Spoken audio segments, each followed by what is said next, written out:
championship, like yeah. Hey, yeah.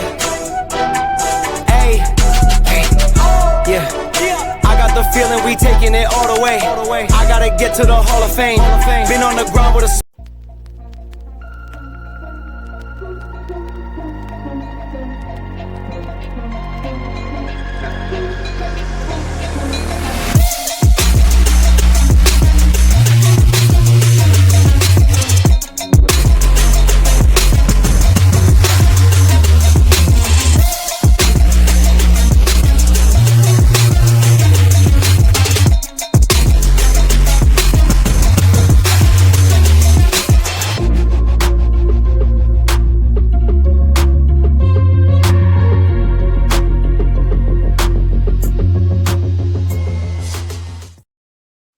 Good evening, guys. This is Big Alan Feaster with KO Boxing. Breaking news.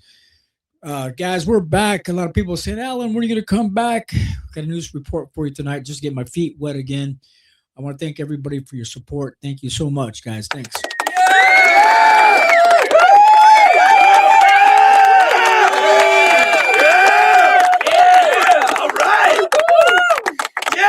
Thanks, guys. Thank you so much again for supporting the channel. If you haven't subscribed, please subscribe. Also, hit the bell notification button. Hit the bell. Ring-a-ding-ding. Or you can be notified when we do come out with something brand new for you. Before I do, we're back. So here we go, guys. We won't keep you hanging. We'll get into the news report tonight.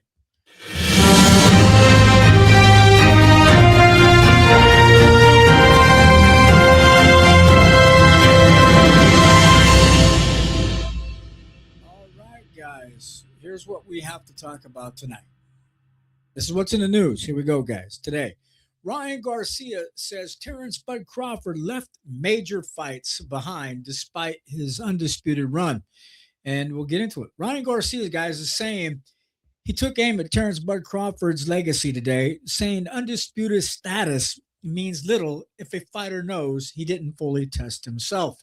He says, in quote, I believe Terence Bud Crawford left more on his legacy on the table. Just my opinion, end quote. Ryan Garcia said on X-Files, what we all still know used to be Twitter. Undisputed don't mean anything if you know truly you didn't challenge yourself. Oh, yeah. That's right, end quote, said Ryan. But guys, the main point of the critique centers on the final chapters of Crawford's career, while Bud's resume is objectively legendary, as we all know. The names missing from his 147 pounds to 154-pound runs provide plenty of ammunition for a lot of skeptics. But guys, the list of fighters Crawford bypassed is what really stings for boxing purists. Now, if he were truly looking to cement a legacy, the best fighting the best, they're saying, those are the names that should have been on his dance card. And we'll get into it. At 147 pounds, guys, Jaron Boots Ennis was the clear successor as a high-risk fight with less than being a superstar at the time. Now, the reward that Crawford never seemed interested in to begin with. Now, guys, at 154 pounds, we have Vergil Ortiz Jr. and Sebastian Fundora represent the physical gift of the division. Skipping them to jump straight directly to a lucrative Canelo fight suggests a priority on prize fighting over legacy fighting. Oh, yeah. Again, that's right. But at 168 pounds, the avoidance of Christian Mbilli, Osleys Iglesias, I have a hard time pronouncing that guy's name all the time, but also Diego Pacheco, the true monsters of the division, makes Canelo victory look more like a strategic heist than a takeover. But guys, the fact that Turki Alalshikh publicly mentioned Benavidez versus Crawford on X is the smoking gun. Now, guys, the money and the platform were there for Crawford to take on the most feared man in the vicinity of his weight class at the time. Now, guys, choosing retirement immediately after the Canelo big payday with his big check, instead of facing the big monster like Benavidez or a rising contenders, supports Ryan's argument here today. But Crawford finished with his trophies or his belts in hand, but he left the sport without answering the most difficult question, guys.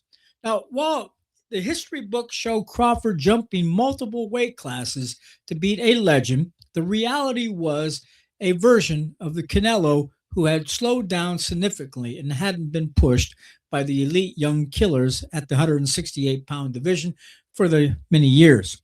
But guys, by the time they met, Canelo's resume since 2021 was more about brand management than divisional dominance.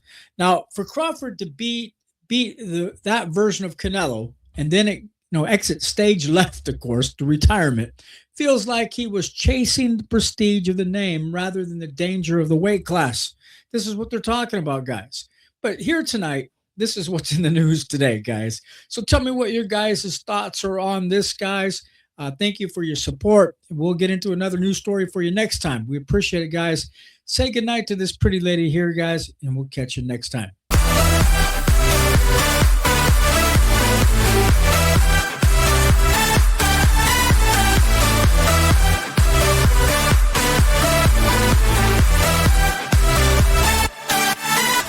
Boxing is a tough sport, and my hat go off to all boxers because you got to be a certain type of brave type of person to do boxing. Just like just like air pilots that fly the airplanes. I never want to fly an airplane. I think you gotta be a tough person to want to fly a fucking airplane. Are you kidding me? What if I push one button wrong and I destroy everybody? Boxing kind of like that. You got to put your nerves on the guy. You got to believe in yourself. Pilots got to believe in themselves to land this aircraft. Yes. And I believe boxers are the same way. You got to believe in yourself to land that knockout. So my hats go off to you. I wish you nothing but the luck. I've been trying to find more clips on you to watch you because like I tell KO, I'm a casual boxing fan.